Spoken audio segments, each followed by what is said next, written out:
কাব্যচর্চা শুরু। বড়দের কাছ থেকে পেতেন উৎসাহ, নতুন বৌঠান কাদম্বরী দেবী তাকে দিতেন প্রেরণা। হিন্দু মেলা, বৃদ্ধজন সভায় তিনি কবিতা পাঠ করেছেন।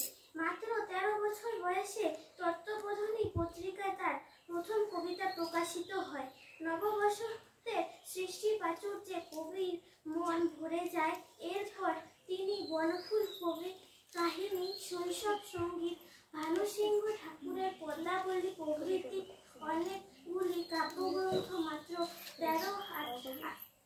13-18 বছরের মধ্যেই লিখে ফেলেন। রবীন্দ্রনাথের একটি কবিতা। বিচিত্র ছাত্র রবীন্দ্রনাথ ঠাকুর। আমি যখন পাঠশালাতে যাই, আমাদের এই বাড়ির গড়ি দিয়ে 10টা বেলায় রোজ দেখতে পারি ফেরিওয়ালা যাচ্ছে ফেরি নিয়ে। চুরি চাই সে হাঁকে, চিনের পুতুল ঝুড়িতে তার থাকে।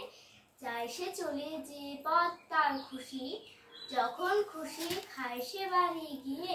10টা বাজে, 10:30 বাজে, নাইকো তারা হয় বা পাছে। ইচ্ছে করে সিলেট ফেটে অমনি করে বেড়ায় নিয়ে ফেরি। আমি যখন হাতে কালি মাখি, ঘরে ফিরে 4:30 বাজে। কোদাল নিয়ে মাটি কোপায় মালি, বাবুদের ওই ফুল বাগানের মাঝে।